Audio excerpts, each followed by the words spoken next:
climbing a mountain or losing weight, you would have realized that starting is always very difficult. Just like that, when you're trying to break into the financial world, it may seem like a daunting task because there's so much to know. With the ever-changing economy and the plethora of money advice available from this finance guru, that finance guru, and also people trying to sell you their best-selling personal finance book, many people, especially 20-something-year-olds, feel lost. Where do you even start? So first of all, stop looking at all those things, and especially stop looking at those headlines which say, millennials will never retire, or they will never own a home, and then they are the lost generation. Now, when it comes to personal finance, it's not entirely our fault. In the 15 plus years that we are in school, we are never taught about how we should manage our money, or even given the idea that we should start thinking about money. Then you're forced into university by every single adult in your life and offered a credit card right on your campus doorstep without being primed with the knowledge of how to use it. We end up graduating with a ton of student debt from a degree that we will probably never use at a job that may be unfulfilling. Now, does that sound like you? Because if it is, then don't worry.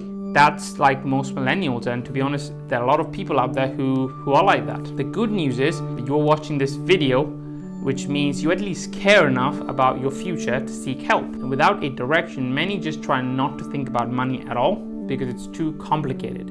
Why not just keep all your money in savings accounts? I mean, it makes sense, right? They're safe, you can get your money out whenever you like, there's not a lot to think about. In truth, this kind of mentality can be crippling to your financial future. In reality, you don't need to know a lot about money to get started. Now, if you're looking to take control of your financial well-being, then you're on the right video, because I'll talk about some money milestones you can achieve in your 20s to get you started in your journey to financial freedom, and on how to stop living paycheck to paycheck and actually have the money to do the things you want to do. And if you're pulling your hair out because you're well in your 30s and haven't started, do not worry, because it's never too late to start.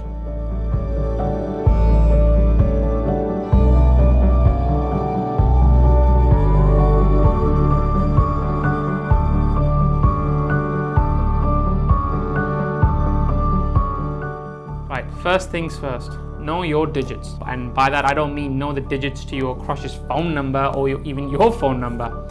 I'm talking about the amount of money you get at the end of the month. In any aspect of life, it is important to know what you know and what you don't know before making a change. You can't start a fitness journey doing 2-hour workouts 7 days a week if you haven't exercised since that mandatory gym class you took 7 years ago in your first semester of high school. You first need to figure out where you are to know what changes you need to make to get to where you want to be. So you're probably wondering, okay, that's fine, but what are those digits? Well, you need to be aware of things like how much money do you make?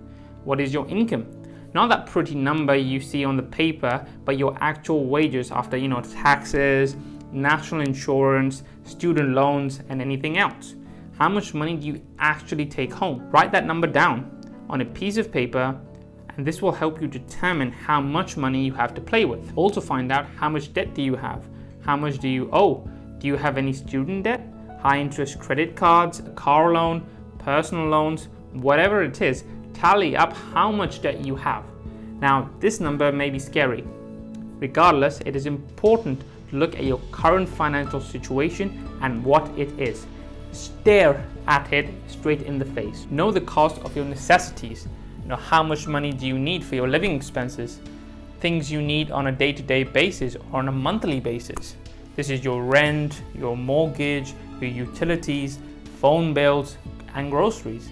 I'm not talking about your Netflix subscription or the Amazon Prime or anything else, but the bare minimum that you need to support yourself. As an average, and this is a rough guide, your living expenses and necessities should be about 60% of your income. But to be honest, I aim for around 50%. For example, if you earn £1,000 or dollars, then you should aim to spend maybe 600 altogether on your necessities. It is okay if it's not there right now, but you can look at your finances from a macro lens to see where you are and where you can cut down. Now, there's this one mantra that I always follow, which is spend what's left after saving.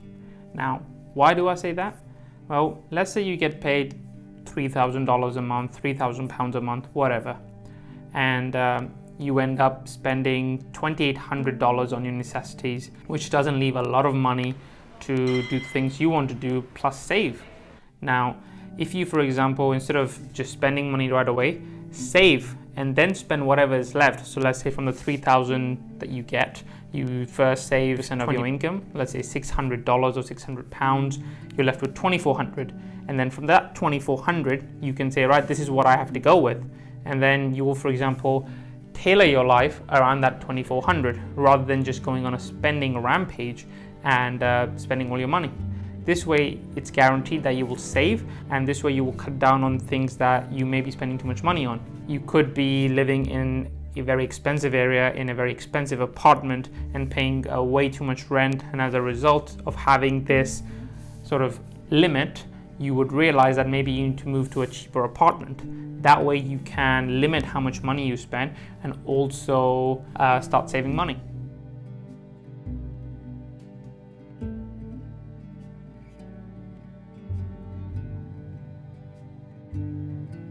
The next thing you can do is create a budget. With all your numbers written down, it's time to start creating a monthly budget. Track your spending for 30 days to see where you spend your money and where it's actually going. Are you spending more than you make? Seek out where you are spending too much money and try to curb some of those habits. Popular culprits are mainly subscriptions that you don't need. Buying lunch every day at work rather than bringing your own. Buying coffee every day. Buying sale items you would otherwise would not purchase had they not been on sale. The list is endless. Figure out what you're spending money on that you don't really need to be. If you're making $3,000 a month, you should not be spending $2,800 just to survive. Work on ironing those out and see where you can cut your expenses to ensure you have money left over to save for an emergency and money to start tackling your debt. And as we're talking about saving money, as you may know that there's a recession coming up, and with that recession, one of the most important things is that you need to save money just in case you lose your job or your car breaks down or something else. Once you've set a monthly budget and you've cut down expenses where you can, follow this budget for about 3 months to ensure you can keep up with it and modify it if necessary. Being smart with your finances is more about building a lifetime of habits than a quick fix.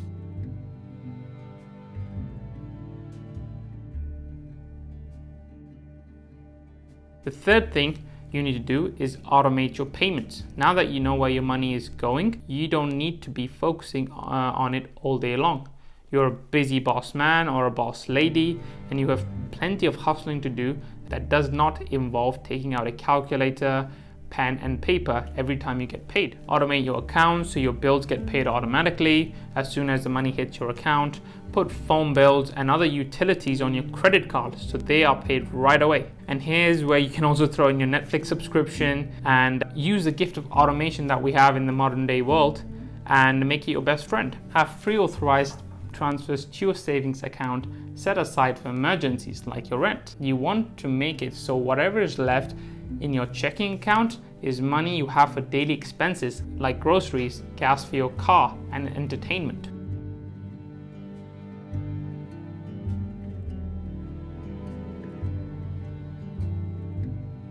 The next thing is establish a secondary source of income. Sometimes cutting back on expenses is just not possible. And I get that, I was in the same bucket. Out of university, I worked at a minimum wage job for about a year and I was already living at home, so my living expenses were quite low. All I was paying for was my credit cards. But I realized at the time that I could not go on like that and I needed a secondary source of income. So I picked up consulting in my spare time. Usually I did this over weekends and during weekday evenings. And if that's not your cup of tea, there's so many things you can do as a side hustle. For example, you could become a tutor, or you could babysit, or you can do tons of jobs online for extra cash. It could be as simple as doing online surveys that pay cash for your opinion, being a virtual assistant, transcribing, writing a book, teaching an online course, or even starting a profitable online blog. If you can create a second stream of income doing something that you actually enjoy, it won't feel like extra work at all. The whole point is you want to make sure that should anything happen to your job that you already have, you still have some money coming in. Check out my other videos on how to generate passive income. I'm dropping a second video on passive income very soon with even more ideas and some tips about how you can get started today.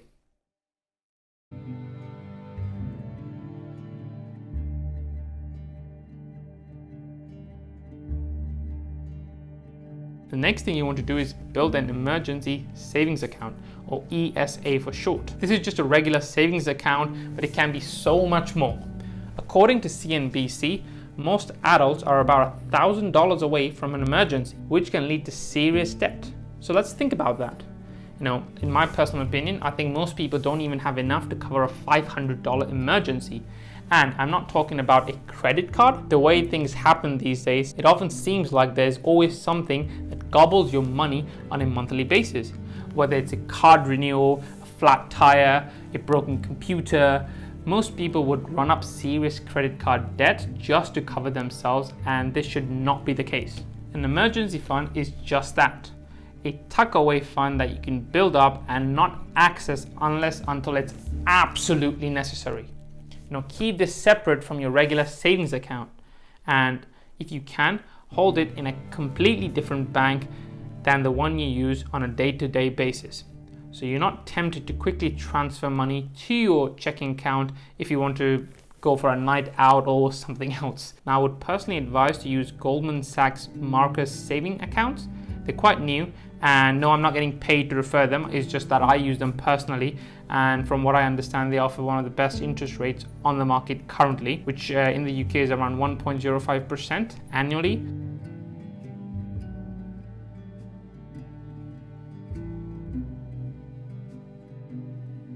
That is quite decent given that the base rate for the Bank of England at the moment is 0.1%. It gives you instant access to your money. Again, if you use a different bank account that offers higher returns or for some other reasons, then comment down below in the comments and let me know what you're using. Now, this account should cover your basic necessities for 6 months. If you're really going for it, I would recommend that it should be at least for a year in case you lose your job. Part of being smart with money is planning for the unforeseeable future. Take your time to build this fund aggressively before even starting to tackle your debt, as you can always make payment plans with loaners, but you need enough money to keep you afloat until you find another means of employment.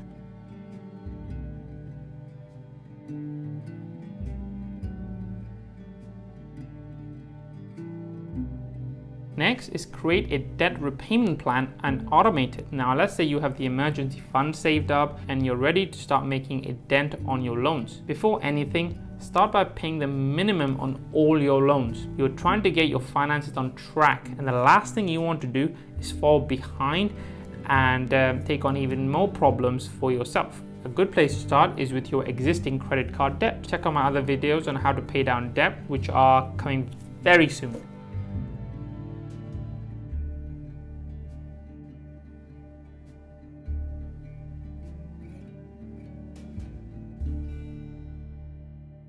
Next, learn to use a credit card.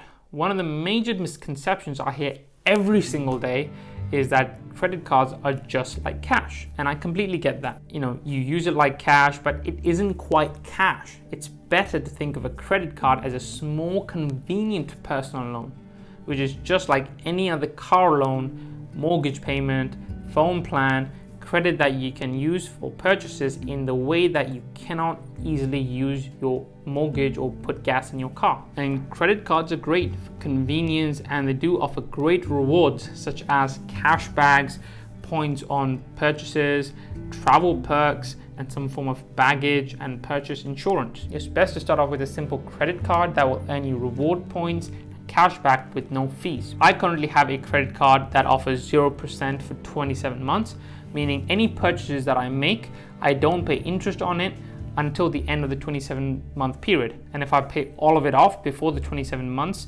are up, then I paid nothing at all. In these times when the interest rates are so low and we're practically getting nothing on a savings account, it's best to utilize these deals, especially credit card deals out there. If you have a high interest credit card, look around, see if you can get something which offers far lower interest. If you currently have a credit card which you are paying very high interest on, like I would recommend that you look around and see if you can get something that is lower, ideally close to 0%, given that a lot of banks, especially in the UK, are offering this, and do a balance transfer like I did. And I got myself 27 months more to pay off my debt.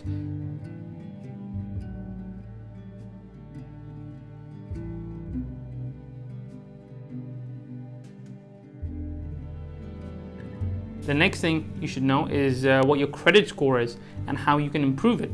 Now, your credit score is quite comprehensive. It's like a money habit history ledger all lenders use to gauge whether you would be a good candidate for a loan. This history is used to apply for a credit card, a mortgage, car loan, maybe even some renting properties and more. For this reason, knowing this number or what it is approximately and the various items that can impact it are quintessential. When you apply for credit, each lender tries to predict your future behavior based on the way you've acted in the past. To do it, they look for a lot of different data. This may include how many applications you've made recently, how much you owe, what credit products you have, and whether you paid them all off on time. But the world of credit ratings is rife, literally rife with misinformation and misunderstanding. Much of it's because lenders don't want it to be understood, and credit reference agencies want you to think that it works a certain way, so they can sell you extra products based on your fear. You don't have a uniform credit rating,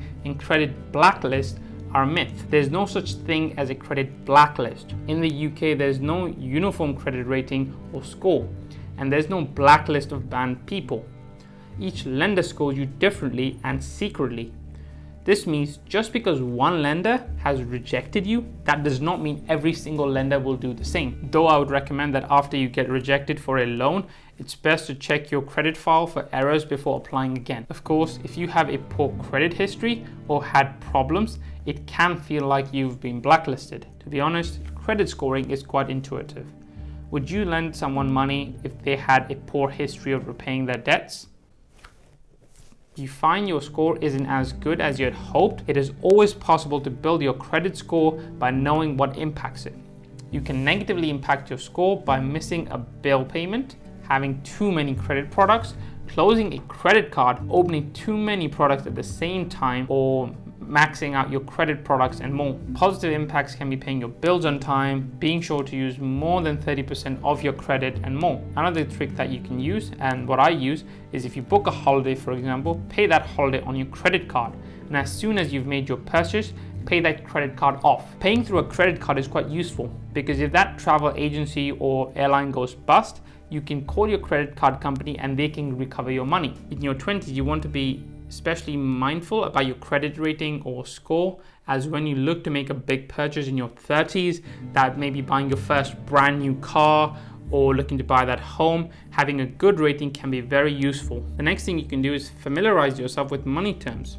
As I've mentioned before, personal finance for a lot of people can be daunting, especially when you have so many finance words that you may not understand. Make sure you know your basics, and to be honest, you have to start somewhere. Check out the links of some of the books in the description below to begin learning about some finance stuff, or check out my other videos on money basics. And if there is something that you are interested in, drop me a note in the comments below and I'll try to get a video out on that as soon as possible.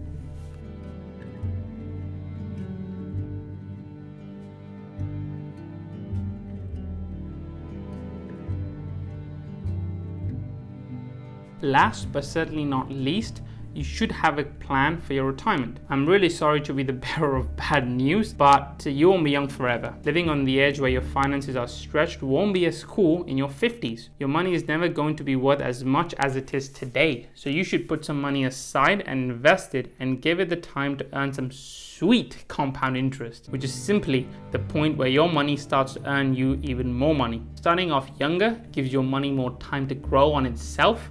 Even if you're not contributing much, putting in as much as $100 a month or £100 can become 1 million by the time you're ready to retire. You don't even have to know a lot about investing, but if you want a free stock or if you want to get started with the stock market, then check out my link in the description below and sign up to Trading 212 and deposit just $1, €1, £1 and get a free share worth up to £100, euros, dollars, whatever. Check out my other video on how you can get started in investing in the stock market and into funds. I've done a video on how you can start investing with Vanguard, and there's some advice on what products you can use. Again, I don't get any commission or benefit from it. This is just my personal experience from the years of investing, what many people, especially like Warren Buffett, would advise you to. Buy an S&P 500 low-cost index fund.